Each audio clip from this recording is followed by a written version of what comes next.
موجم الکبیر امام طبرانی 360 ہجری سن وفات ہے، ان کا ریفرنس لاتے ہیں کہ حضرت جبیر بن مطعم رضی اللہ تعالیٰ عنہ ابھی مسلمان نہیں ہوتے، شام میں جناب والا وہ گئے، سفر کیا تجارت کے لیے، ایک چرچ کے قریب سے گزرے تو ایک پادری کھڑا تھا، اس نے کہا کدھر سے آئے ہو؟ کہا حجاز سے۔ کہا ادھر بات سنو، تمہارے حجاز میں ایک محمد نامی شخص نے نبوت کا دعویٰ کیا ہے؟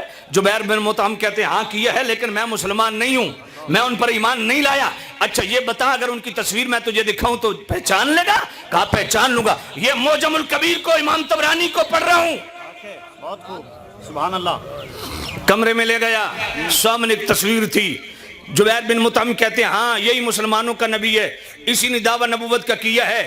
کہا میرا تجسس، حضرت جبیر بن مطعم کہتے ہیں میرا تجسس اس وقت بڑھا کہ مصطفیٰ کریم کے قدموں کے پیچھے ایک بندہ مصطفیٰ کے قدم پکڑ کے یوں عاجزانہ انداز میں بیٹھا ہے، میں نے قریب دیکھا یہ کون ہے؟ وہ ابو بکر تھے۔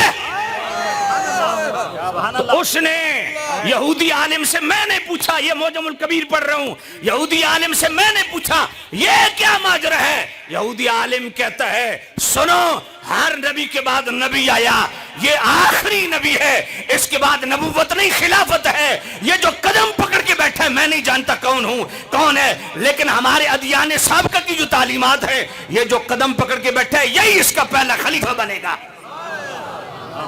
اللہ اللہ، خلافت پہ پھر کبھی بات کروں گا، صرف سمجھانے کے لیے مولا علی سے انصاف لے لو، پہلا خلیفہ کون ہے؟ سیدہ زہرا پاک سے پوچھ لو پہلا خلیفہ کون ہے؟